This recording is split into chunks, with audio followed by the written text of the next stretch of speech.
ruby-throated hummingbird is eastern North America's sole breeding hummingbird.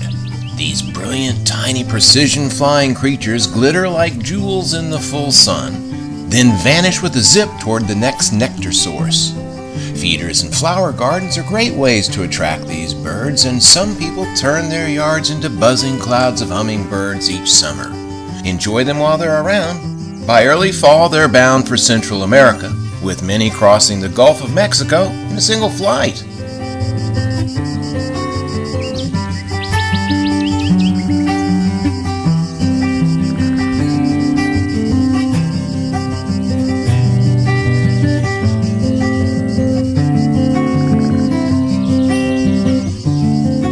You can attract ruby-throated hummingbirds to your backyard by setting up hummingbird feeders or by planting tubular flowers.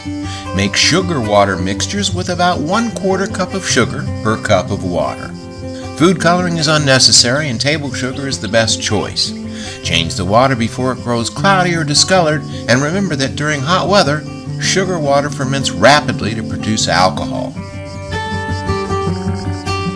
Hummingbirds are extremely gregarious and have little fear of people.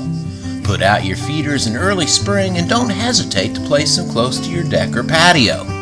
Feeding heavily in late afternoon until dusk, these amazing little creatures with wings that beat 50 to 55 times per second will entertain you all summer long.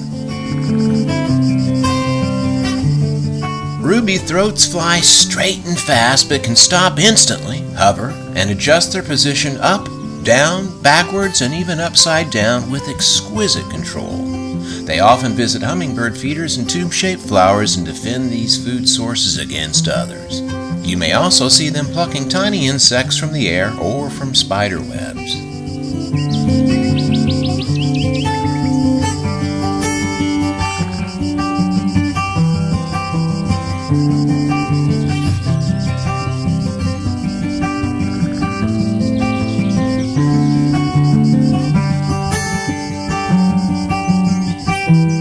In closing, always remember that you should never discount the wonders of nature right in your own backyard.